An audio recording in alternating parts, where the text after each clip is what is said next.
Ready to break up with your bullshit? I mean, all those excuses that are keeping you stuck. Because you have one life to live. And if you're not having fun yet, then that's a problem, dude. Welcome to Goals, Grit, and some woo-woo shit. The podcast where you learn about the habits of kicking ass at life. Whether you want to get ripped, get rich, or just get high on life, this is the place to be. Here's your host, best-selling author and feel-good expert, Una Duncan. All right, Meg, thank you so much for being on the show. Oh, yeah, I'm happy to be here, and I'm happy to be here with you.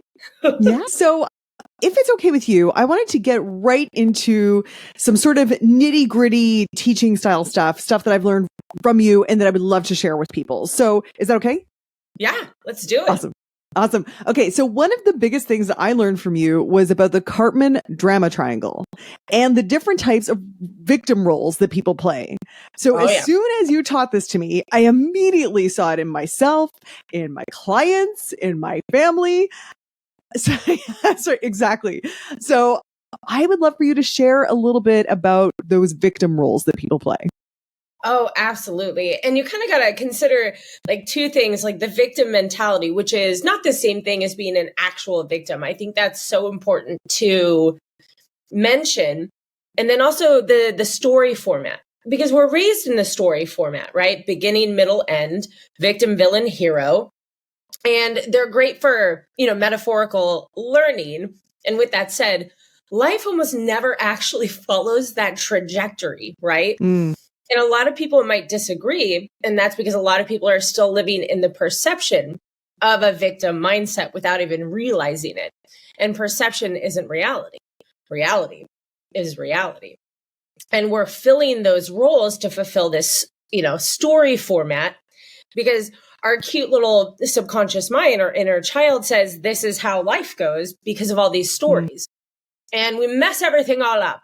So we have the victim mindset, which is very much so, poor me, the world is happening to me, nothing ever works out for me, I need a hero to save me, right? And then we have the villain, who is essentially the person in the world who is like, everybody is stupid, right? Like everything is this person's fault, this person's fault, this person. They're the ones that are yelling usually, right? And critical and mean to people. And then we have the hero, who everybody wants to be until you realize the hero is the hardest one to get out of a lot of the time, which is, oh no, all these things are happening to this poor victim. And oh no, this villain is hurting this victim. I've got to rescue everybody. And the whole thing is that isn't actually who those individuals are. It's just who they are when they're in an ego takeover or an adrenaline hijack. So these are roles and everybody's got one that they default to. Is that the deal? I've noticed a lot of people have a secondary, like if their main role is already fulfilled in any triangulated experience, they might default to a secondary one. So a hero, if they enter a dramatic situation and there's already somebody in hero, they might default to the villain or the victim. Okay, so we naturally fall into these roles, especially when we're with other people who are doing the roles as well. Oh, yeah. And it usually works out pretty precisely because we just attract that triangle until we don't. And we fall into those roles either because they were assigned to us in some way when we were kids. Like I was the big sister. I was assigned the hero. I was the oldest of a lot of cousins, right, in the area. I was assigned the hero. And my sister was really assigned the victim. She was the baby of the family, right? You're the victim. She's the hero. And sometimes people completely revolt against whatever they were handed, right? And they become the opposite. But it is a defense mechanism, essentially, that we develop in youth and carry on with us until adulthood.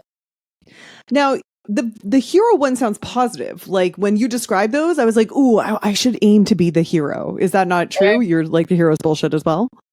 Oh, yeah, it totally is. And when I'm teaching this, I would say everybody wants to be the hero. But trust me when I say you don't. One of the primary attributes of the hero in the victim mindset scale is manipulation. The hero is trying to manipulate. what everybody is doing, saying in order to create peace. And so heroes are naturally manipulative people. Now, are they doing it for good? Sure. But it's really for their own good, their own balance in that energy and trying to create harmony. An altruistic nightmare, actually. You're saying the drama should just play out, like they shouldn't interfere? Is that what you're saying? Even if it's towards the objective of creating peace? Bingo. So the thing is whether or not there's force. So to come into a situation and say, hey, I see this, and this happening. Is there any way I can help? Sure. You're asking for permission at that point. Then it's not really force or interference or manipulation, right? Especially if you're detached from the outcome. But if you walk into a situation and you're like, I'm going to get that villain to chill out and to apologize to the victim, and then I'm going to make that victim feel good. Mm-hmm. First of all, you're likely creating a codependency in that situation, with a lot of heroes do without really intentionally doing so. They become drained, exhausted, like those shriveled up little sea people in Ursula's little cave under the water, right? Yes, I know exactly what you're talking about. Mm-hmm. Poor unfortunate souls. You said we do this when we are hijacked by adrenaline or in our ego. So are you telling us that if we stay centered and authentic to our truer selves, we're not going to just default into these roles? Because essentially an adrenaline hijack says you're an ego, because that's all ego is. The ego that we talk about is realistically essentially just a byproduct of your fight or flight system. That's all the ego is. And so if we're in an adrenaline hijack, the ego is going to step forward to protect us. So that's what the ego thinks it's doing. It's just reptilian, and it's not as smart as our conscious mind.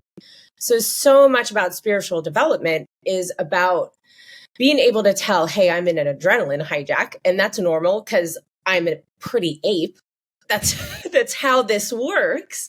I'm not going to shame myself. Then I'm going to work to center and ground and move out of this adrenaline hijack, because I am in fact not running from bears.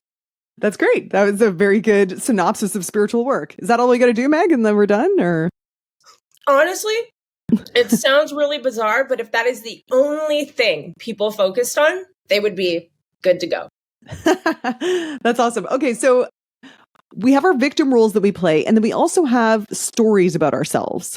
How are they related to roles, and why do we want to ditch stories? When are they useful and when are they not? Right. So it's interesting because the brigade, my guides, so to speak, right? The non-physical entities who assist me in the chaos. We got to pause on that. So spoiler alert, Meg's getting all this information from the dead. Is that right, Meg? Well, right. The Cartman drama triangle, that's old news, but they're the ones who they brought it into kind of a fuller picture. We'll touch on that later. So just for now, everybody just park the fact that this is coming from spirit guides. Okay, so go ahead, Meg. Tell us about our stories and our roles. Right. So we have external stories, which are stories that actually happened. They are true stories. And then internal stories, which are often a byproduct of the external stories, which are essentially definitive black and white beliefs that are often negative to us or limiting based off of a singular experience, right? So, for instance, if somebody has the external story, something that actually happened to them, let's say they're walking down the block when they're a little kid and a bully comes along and beats them up and leaves them there. And then another, kid from the block runs over and says, hey, don't be mean to them. And then they pick them up and make them feel better. There we go. We have a trinity that's formed. And now that person who got pushed onto the ground, they might have that internal story of, I'm going to get picked on and I need to be rescued. Right. And then we have this internal story of, the world is against me. I'm not safe in the world. So an external story would be something that's just a fact, like my parents got divorced. And then the internal story you create about that, therefore, people aren't reliable, marriages don't work, blah, blah, blah. Like that's all the stories, right? Or, even worse, it was my fault. Okay. So then what if somebody wanted to discover what stories they might have made up? Because most people are blind to this, right? It's just their absolute 100% reality. So if I wanted to maybe excavate some of the stories that I tell about myself and about the world that are maybe not serving me, what's the plan there, Meg? What do I do? The easiest indicator, which I am all for the easiest route to everything, efficiency is beautiful, right? Is when you're not feeling good is an indicator that you have a negative or limiting story going. And so if you can challenge yourself to, in those moments where you're not feeling good, where you're feeling crappy, instead of saying, oh, I'm feeling crappy, to, oh my gosh, I feel like shit. What a beautiful opportunity to figure out what stories I have going, right? And it might be like, I can't get out of this, or I can't get ahead, or nobody loves me, or whatever it might be. But if you feel like shit, that's a really great indicator that there's something juicy to work on. Oh, yeah, exactly. And if you can get excited about that, like, ooh, like solving a puzzle, right? I love this. Well, okay, I'm going to take advantage of you being here to get some coaching, and everyone can listen to you kick my ass a little bit. Okay, so I've been feeling like, and so I go into my victim thing. I'm like, oh my God, I've got so much work to do. Oh my God, poor me. I'm never going to get it done. I'm so stressed. Why did I do this to myself again? So I'm noticing, I'm feeling like shit. And those are all the stories. And I can hear them. So would the next step to be like, wait, is that true? Do you really have to do all that stuff? Is it really that hard to do all that stuff?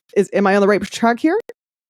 So I always like to say the first step is identifying, I feel like shit. You can say that in your mind however you want to say it, right? To anybody who's listening, I feel like garbage. Something is happening. So what first thing to do is to take action to pull yourself out of that place of feeling like garbage. To just say, I'm going to stop everything. I'm going to stop my thoughts. I'm going to stop working. I'm going to sit down somewhere. I'm going to breathe. I'm going to visualize something pleasant, whatever it takes to get yourself to a calmer place. And then ask yourself, what was I just thinking?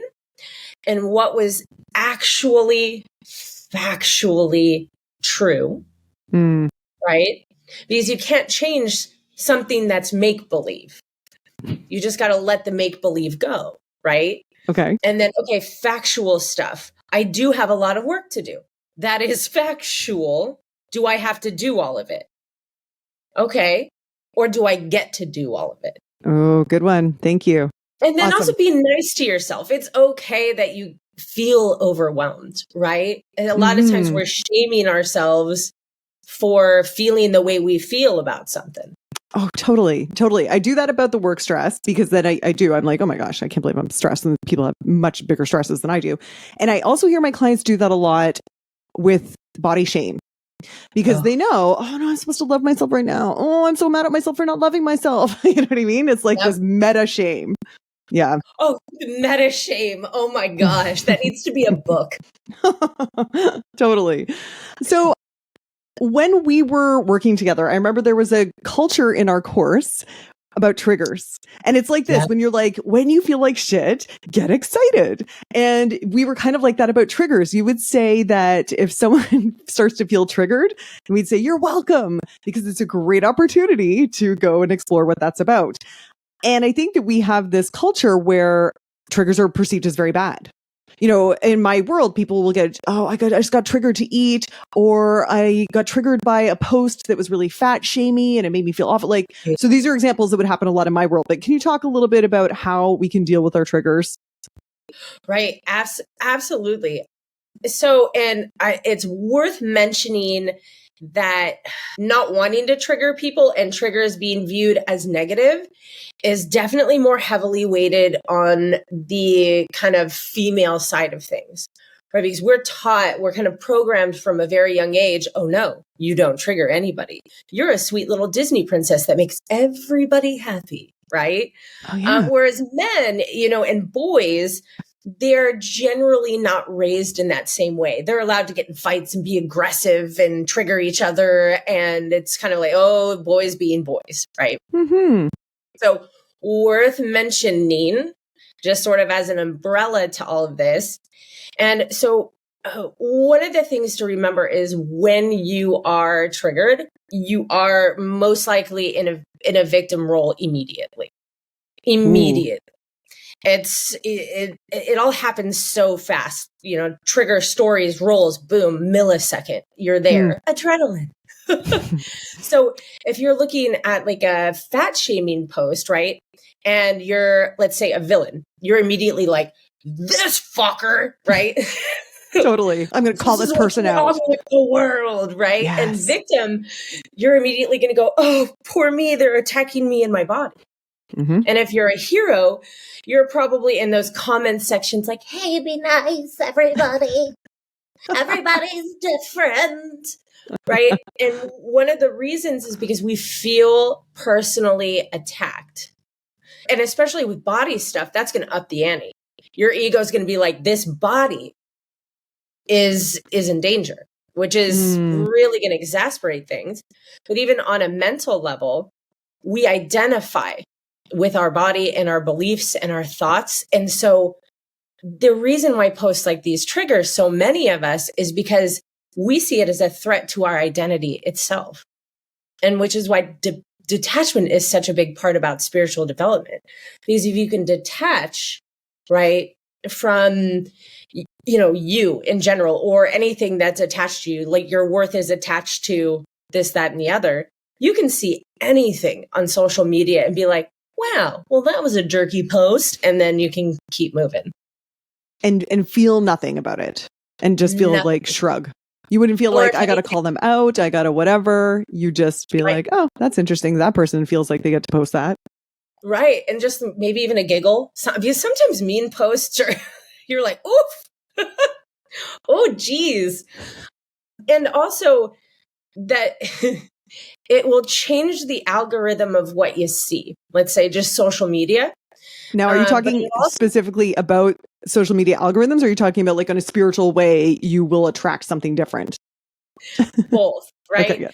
And so one of the coolest parts about the internet that we miss, and this is one of my favorite things to raise awareness around, right, is the algorithm of social media is identical to the algorithm of the universe, right? So if you're on social media and you're getting stuck on these posts that make you feel like hot garbage, you're commenting on them. Even if it's a mean comment, doesn't matter. The algorithm doesn't care. Even if you put the little angry face react button, algorithm doesn't care. Right, because you're engaging. Says they're paying attention to this, they want more. So if you think about that with regards to the universe, if all you're paying attention to, right, is villains or heroes or victims or whatever it might be, and you're giving all your attention to that, that's what you're going to get more of. Mm-hmm. So even in sucking it up, and social media is such a beautiful arena to dissolve the ego, right? To get into alignment with it, because it's hella triggering, because people are mean. We can see that. That's real. We don't want to bypass that reality. But if you can kind of practice, like, just going to scroll, my personal identity and goodness and worth has nothing to do with that post or that person. So I'm going to scroll. I'm going to like this cute animal video because that's awesome. You'll notice that your algorithm starts to change, right? Mm. And it will change in your personal life as well. Right. And so if you go around the world and, triggers are coming at us all the time, and we just scroll past in our real world, we kind of stroll past, and we instead go and pet the cute animals and enjoy the people who are funny, then that will become more of our world. Is that what you're saying? Bingo. Okay. But then the distinction there that I wanted to kind of press you on is, so if we are triggered, what I heard you just say, and you correct me if I'm wrong, is we kind of ignore that trigger. But you're saying, no, don't ignore the trigger. That's bypassing. Right. And so I always say, like, fear's favorite thing is to be ignored or fought. Okay. Because feeding fights it and ignoring fights it. And bypassing your triggers is, the best metaphor I can come up with is essentially ignoring a bleeding wound. It's only a matter of time before that's going to get infected and fester and permeate throughout the entire body. So essentially, the more you bypass your triggers, right, and ignore that they are happening, the more it's going to infect and rot and spread through your entire life, and then attract, usually in mass, in a come to Jesus dark night of the soul moment, all of that barreling towards you. That's usually how awakenings happen, is that we bypass shit for so long that eventually it just all arrives on our doorstep all at once. So take me back to, I'm scrolling and there's a fat shamey post and I immediately have this like, uncomfortable. I'm triggered right away. So then do I scroll on by and be like, la, la, la, let's go look at cute animals? Or do I go, oh, that's an interesting emotion. Let's deal with that festering wound. Right. So it would be, that identification, like, oh, that made me feel like garbage. Right. And then going one step below, like, what emotion am I actually feeling right now? Like, what story do I have going? Because it's going to be unique for everybody, because maybe it's sadness, right? Maybe it's, shame connected to, anger or this, that, and the other. But the story is going to be the most important part, right? And a lot of the times with body image, the story, we get triggered by these things and a story starts running in our head is, if I don't look different than I look right now, I'm never going to be able to ... I'm not going to be able to be successful. I'm not going to be able to find a romantic partner. People aren't going to like me. To isolate that story and to say, oh, I see you there, emotion and story. And if it's chronic, I'd say track it back to where it came from in your youth, because it's not that person that you just saw on social media. That's a story that's been there for a while. And so if it's chronic, track it back to your past and see where that root system is, right? Mm-hmm. And then reinform the ego, which is the same thing as your inner child and your subconscious mind. Please be nice to your ego. It's a little kid, right? And to say, hey, I know that you have this story because of this, but here's what's true. And then you just tell the ego what is actually true. And that's alignment, is getting the ego to have the same conscious awareness as our higher consciousness. That's so interesting. You said the ego is like a little kid, because I've always heard spiritual things are like destroy the ego. You will never reach enlightenment without destroying the ego. Right. And you're saying, no, that's your little child self. Right. Well, and what's great about those statements is that it's a very good example of ego, because the ego wants to fight, the ego wants to defeat, the ego wants to compete and destroy, right? But the spirit doesn't. The spirit's like, why would we destroy something that we can't? It's a byproduct of our body, and our body is a huge part of our purpose in this life. We're supposed to have it. We come here to experience the ego, to move into alignment with it, so we can have the same sort of peace, clarity that we have on the other side, but on this side, with the ability to physically sense things, because that's pretty neat. Like hugging, eating, fucking. I mean, like having a body is cool, right? But we get so distracted by all these icky emotions. But if we can line up with the ego, then we get to have this amazing experience where we're like, yep, all one, totally compassionate, also cake. Life is beautiful. I love that. I love that. That is a different view of enlightenment that I've ever heard. And I really like it. It involves more cake than I was expecting. So Meg, are you immune to this? Before I hit record, Meg and I were chatting because I was like, Meg, oh my gosh, you just went crazy viral on TikTok. And she said there was 2 posts that went viral. One was how to know if you were a healer, natural healer. And one was how do you know if you're hearing spirits? Is that right, Meg? Did I get those right? Right, exactly. And then you said since then you have woken up to a whole bunch of medieval style recrimination of how much you're going to hell. So do you not get triggered by that at all? Or are you just like giggle, it's all good? No, yeah. And I think it was helpful.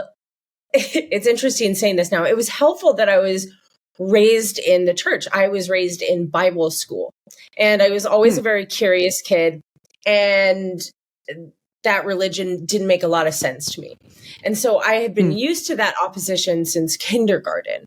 And so I finally just said, well, this is what it is. And I see that. And although many people will see, okay, well, that's just an asshole, which might be true also. But what I see is fear. That is an animal backed into a corner, terrified, which is why the church and so many other institutions and, religions have the type of power and control over people, is fear. And so I see that And honestly, I do have a bit of a chuckle because sometimes those comments are in all caps and they're just too much.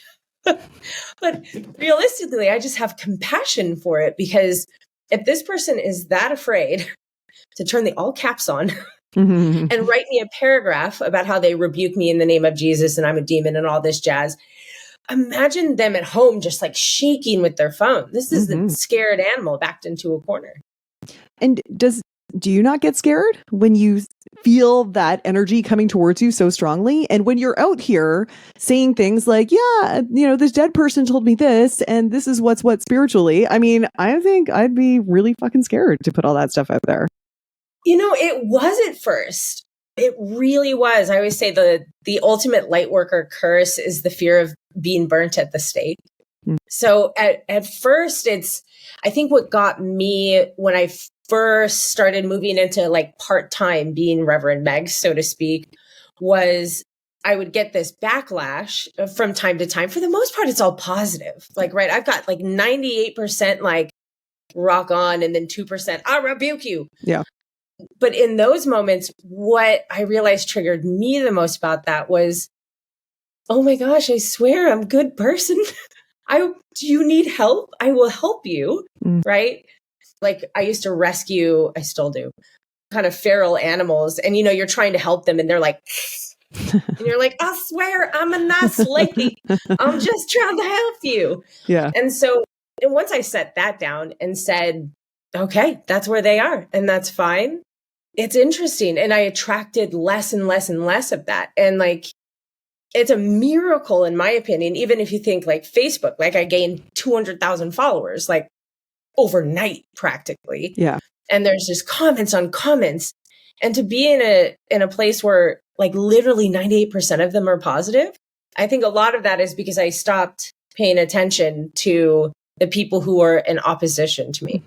Yeah. And you know what? Actually, as you're talking, I'm realizing, first of all, I want to speak to any listeners who are thinking of putting something out there, but they're kind of afraid. And then they're hearing about what happened to Meg. And they're like, I will say from my experience, every time I have been a bit afraid to put something kind of out there, it is 98% positive. Always, always, always, always. So please do not be afraid of that. And I also realized that Meg, I did you a bit of a disservice by bringing up that negativity versus the fact that you are killing it on social media and so many people are reacting so positively. Yeah. Oh, no, it's a good thing to bring up because, I always tell people assholes live in every demographic. So no matter, what you're posting about, whether or not it's for your business as a life coach or as a spiritual coach or as a health and fitness coach or, a career coach, whatever it is, there's always going to be someone who's like, right. And it's important to talk about that because the way our bodies, right, are programmed, that has the potential of having a greater impact on you than the 98% of like, yes, thumbs up. And so it's important to talk about those and like how to kind of get over the hump. Yeah. Which, by the way, my favorite response to really nasty comments, which some of them I delete if they're being mean to other people in the thread. But the really big ones, my favorite response is this, okay, with the okay emoji. Just okay. Okay, you can feel like that. I'm A-okay with that. And almost everyone stops right then. Because they don't know what to do with that. Okay. It's funny because when you said there's assholes in every area, is that what you said? Every demographic. Every demographic, there's assholes.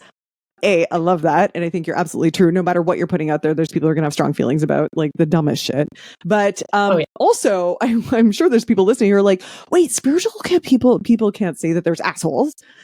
So it reminds me of when we were talking about having judgment versus discernment.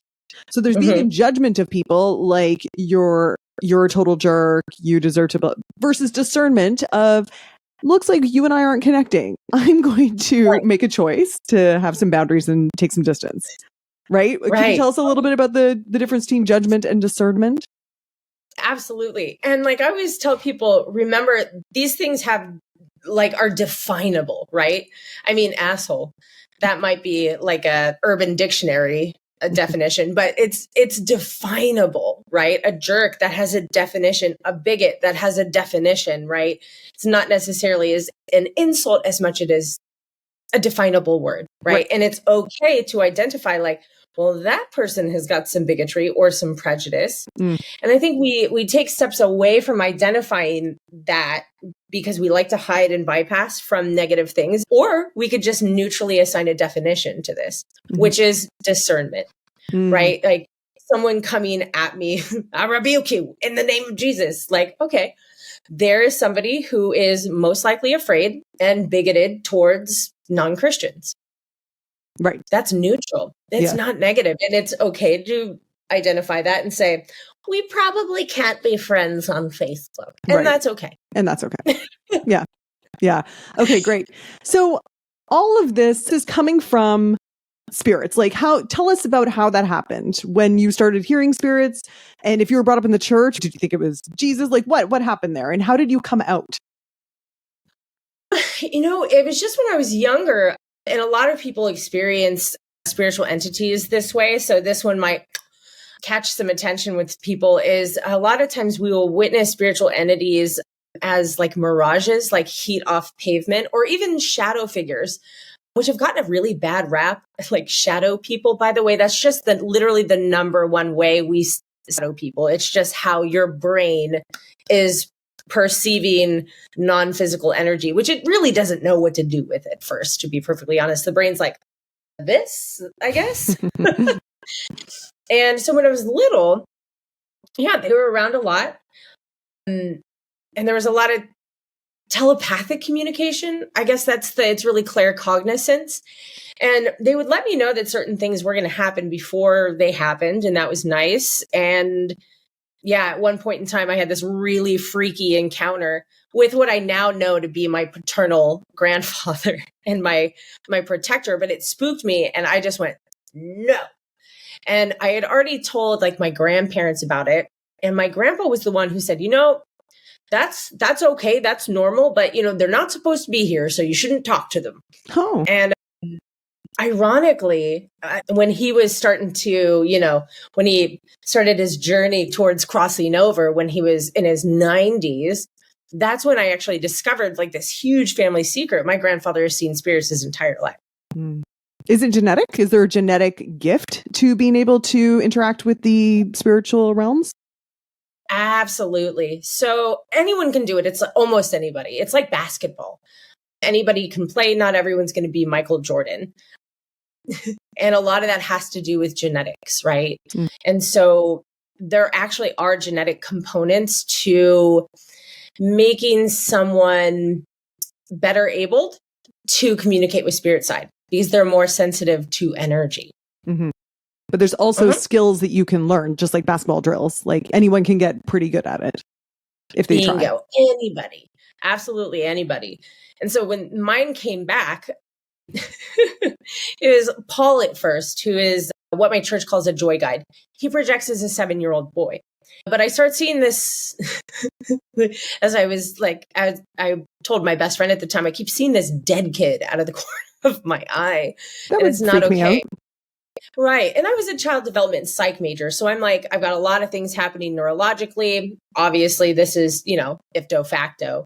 And then it just didn't stop. And then I finally gave into this very real feeling I had the entire time, which is this is real and it's not going away. But of course, our logical brain is like, you need antipsychotics, right? Yeah. And so at some point, I said, you know what? I'm not sure what you are, but I know that you are there and I know that you are real. And I swear to God, you show me anything creepy, I'm going to freak out. Do not do it. Here's what you can do. You can show me cute things like animals. I like those. And I literally was shouting this into the air at one point. I'm like, oh my God, I'm that person right now. And in this incredible feat of, I think, my guides in spirit in general, as an offering of good faith, I saw a string of very bizarre animals in real life over the course of a week, starting with a wild ferret in a parking garage, and then a seal.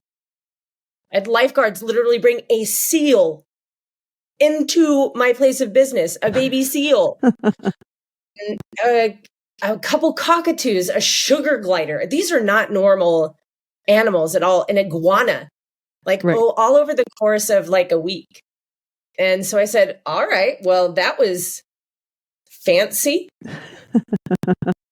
And then I found essentially my me, who kind of helped me through the rest of it. And then I found my church, went to school there. And now I'm Reverend Meg. And your church helps people with spiritual development in communication with guides. Is that right? Okay. And you help people, you do one-on-one sessions with them, and you say that you're a psychic, an intuitive, and a medium. Can you explain the difference between those things? Awesome. So I always like to say that like intuitive is kind of this beautiful smush of psychic and medium together in a way that is in flow with everyday life. Psychic skills are essentially, I like to say, mom power times like 100, right? So to be psychic, what's happening in a psychic moment is essentially you're translating vibrations, non-physical, non-visible vibrations. And so that's like if like a psychic walks into a room, they can pick up on the vibrations that are, stuck in the walls, largely metal, because that's what holds vibration. And they can get a whole image of what happened in that house in the past just by reading that energy. So mediumship is also a translation of vibrations of spiritual energy, non-visible, non-physical energy. It's just the intentional communication with non-physical entities. Okay. All mediums are psychic, not all psychics are medium. I got it. Okay. And you mentioned earlier clairvoyance. There's clairvoyance, clairsentience, I think you said as well. Mm-hmm. So there's clairvoyance, which is clear seeing, clairaudience, clear hearing, clairsentience, clear feeling, claircognizant, which is clear knowing, and clairsentience and claircognizance. But there's also clairsmelliance and tastiness too. Really? That's like when if somebody like walks into their house and they all of a sudden smell like cigar smoke after their grandpa died, who used to smoke cigars like across the country. That person psychically feels their grandpa's vibration and their brain recognizes it as grandpa. And then all of a sudden they're psychically flooded with the smell of cigar smoke. I like that example.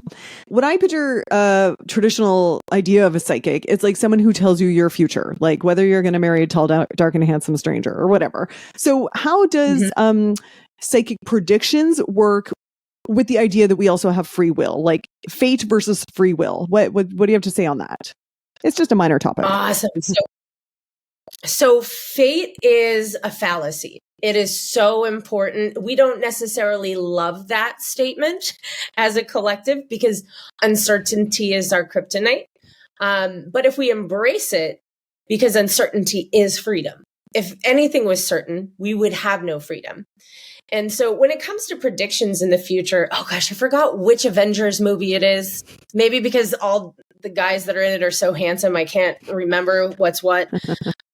But there's this one where Doctor Strange is saying, I've seen however million ways that this could go. And they're like, how many of those ways do we win? And he's like, one. So for anything that's happening in any situation with any person, there are a million ways that their future could go. And so when we're working with predictions, what we're doing is we're tapping into the energy of the present and sensing the trajectory of it in this present moment right now.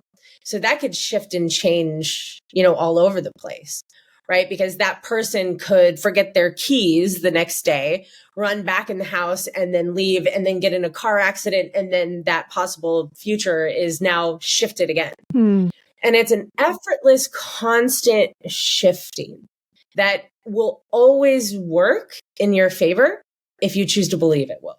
That's the most important thing, is that when we're given possible future events by spirit or when we sense them, the best thing for you to think is the future is not set in stone. If I want that, I can walk towards it. I can make it happen.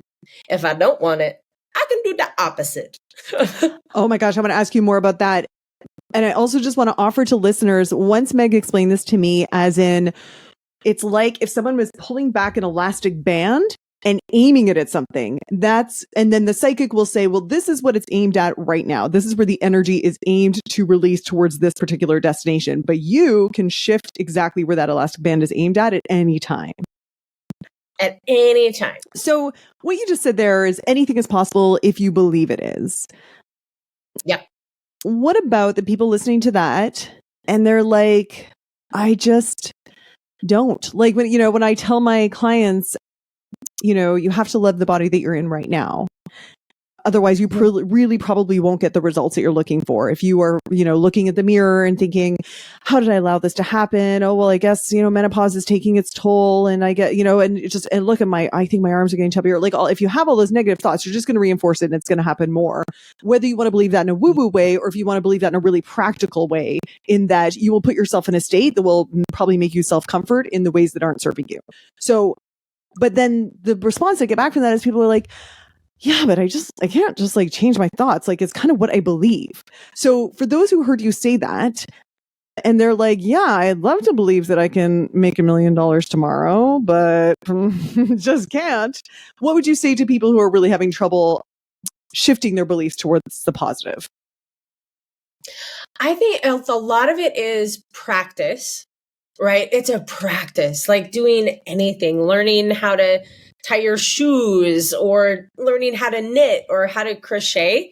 So if we can make the mindset shift that this is a practice, this is something I can learn how to do, that's going to make a huge, huge difference. So the first thing is to recognize that it's a practice. It's something you learn how to do. It's not a light switch. Got it. That'd be fucking amazing though.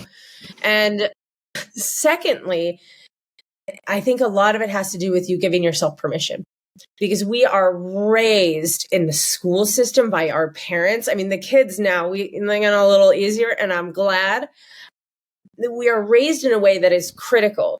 As long as you are critical of yourself and you are driving yourself, like you're going to succeed, right? Mm-hmm. And we are taught by default to shame ourselves, to criticize ourselves, to set bars for ourselves that we never reach. Right? Just even the whole structure of society. So to even just say, I am allowed to think positive thoughts about me and my body, even though there might be assholes out there who have something mean to say. That's their business. My business is loving myself right now. Yeah, I love it. And is this what you help people with? Like my partner's son. So like my little step kiddo is like, what do you do? I said, I teach people how to be happier. And he says, that makes sense. Because he's the cutest little human on the planet. That's the ultimate goal, right? Is joy, is happiness, fulfillment, satisfaction, enjoying this awesome playground, right? And so that's kind of what I strive to do, is get people connected, right, to spirit. My dad jokes and says, so you're just going to teach everyone how to do what you do and put yourself out of business. And I said, yes, sir, that's the goal. Absolutely. So we do have that connection, because the more we build up that connection with the non-physical world, whatever you choose to believe is over there, the more you're connected to home and truth and power, right? And so that connection is absolutely vital, but there's so many fears on the way to forging that connection, right?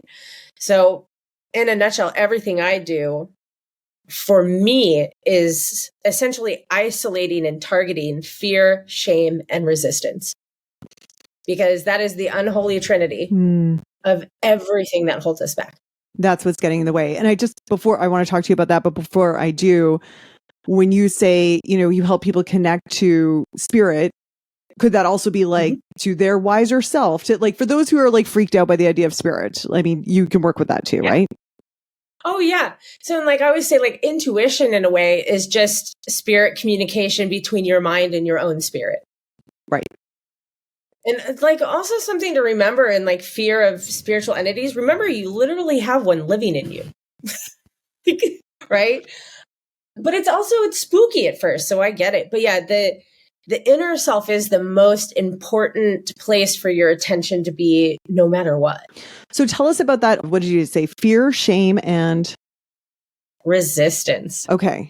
So let's say you're talking to someone, and we'll use that example, someone who is really unhappy with their body right now, and they just do not see a way out of it. They will tell you that they've tried everything. They've got a story around it about how their mother was bit, like whatever, all that. So what would you do to help them get out of fear, shame, and resistance? So the first thing in that scenario, what I would do is respond with a question, which is, do you want to feel this way? Are these the thoughts that you want to think? Is this how you want to feel? Helpless, hopeless, at the mercy of? Is this how you want to feel? No. Yeah, they're like, hell no on that. Right. Okay, cool. Are you willing to do what it takes to not? Mm-hmm. Because if you're not willing, we're wasting time. Yeah, they're like, oh, I'll try anything. Like, give me the diet, give me the whatever. Right. And so I think that's a lot of it is understanding, do I want to feel like this? No. But we don't give ourselves that option. And I think just hearing the option a lot of the time is, oh, I have another option. But they don't think they do. They think that in this body, this is the only way that a reasonable person could feel, for example. Oh, yeah. And a lot of that is, just being stuck in the head. And like my little joy guide, Paul, says, why are you in your head so much? It's not safe in there. We get stuck in there and we get solid.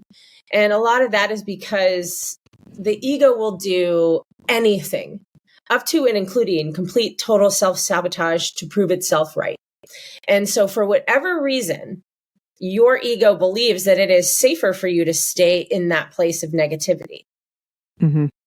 And that means your inner child thinks it is safer for you to be in this place. And so that's kind of where the personal journey comes in. Why does your particular inner child feel that you are going to be safer, miserable?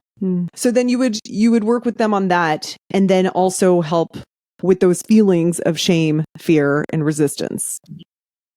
I like to say like resistance is kind of the third wheel, because resistance really doesn't exist in the absence of fear or shame. Mm-hmm. So it's almost like fear and shame come together and they hump and they make a little resistance baby. So if we can get rid of fear and shame, there's no resistance baby making. Thank you for that graphic imagery. I like it. So let's say someone's like, I really want to make $1 million next week. And yet I have some resistance because I'm not really sure if that's possible. So how would you help them work on that? First of all, do you believe that is possible for anyone? Yeah. What you would have to do in this scenario is, in my humble opinion, determine why you want to make $1 million next week. Mm-hmm. Because you don't want the $1 million. You want the reason why. Yeah. Right. So to focus on that.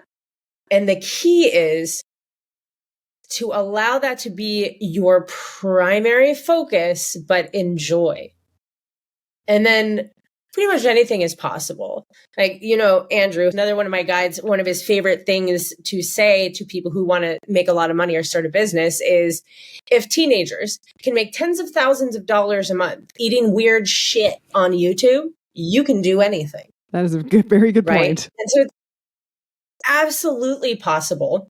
And in all that, right, that this is the primary focus, enjoy, determine why we want that $1 million and make it okay. Even it's like, I just want to do it for the damn fun of it. Great. Fun is a great reason, right? And then to essentially detach, because energy takes the path of least resistance to wherever it's headed. Mm-hmm. And it's always the best path. But we start saying, well, I could do this, I could do that, I could do this. But if we just check in intuitively, follow that joy, follow the energy, it'll take us there. And that's it. We don't have to strategize. We don't have to come up with a business plan. Nothing like that. I've never done it once. Actually, no, that's a lie, because I did used to be a sales executive and manager in restaurants and this, that, and the other. So I had to. But even then I didn't really take them very seriously. But I don't strategize. I don't do anything. I just move. I just go. Every once in a while I make a little plan, but that's it. Well, okay, here's one question. And I hope you don't take this as a poke, but because I'm genuinely curious. When I think of my spiritual friends who will tell me stuff like this, a lot of them are fucking broke. So I'm like, where's your millions then? I just don't get it. Right. And, it could just be that so in this way, we almost have to talk about flow. What is flow and what's not flow, right? A lot of people will say flow is doing nothing. Yeah. Right. Whereas flow is an action word, everybody, right? Flow is conscious action without resistance. That's what flow is. And people have a tendency, I'm in a flow state. They like visualize someone sitting in a chase being fed grapes So a lot of time people aren't taking actual conscious action in those particular situations. They're waiting for the universe to bring things to their doorstep or the universe to drive them to their destination. The universe is not Uber. It is not your bitch, right? You are co-creating, right? And in order to be in flow, therefore flow to what it is you desire, you have to be taking conscious action without resistance. Love it. And so that might be why, right? And also there's a lot of, especially if they're spiritual, there's a lot of fear there. Like I said, we can almost drag that back to the light worker's curse. If you're afraid of being extinguished or hurt or attacked, your ego is going to do everything in its power to keep you safe, to prevent that, right? To prevent that. And that's why it's so important to, especially as a spiritual person, to be grounded in physical reality, because that's your purpose right now, is this fucking circus. Is there a universal purpose there, like to find joy, or is there an individual purpose that each of our little spiritual selves came to incarnate in these bodies to figure out? It's both, actually. You're right. So the universal purpose for every living thing, whether or not it is a bacterium or a human being or a whale, is the giving and receiving of love. That is the universal life purpose, and love is an energetic force. It's not an emotion. So giving and receiving of love. We're always learning that because our brains mess it up and we mess it up. So we have to learn over and over and over again.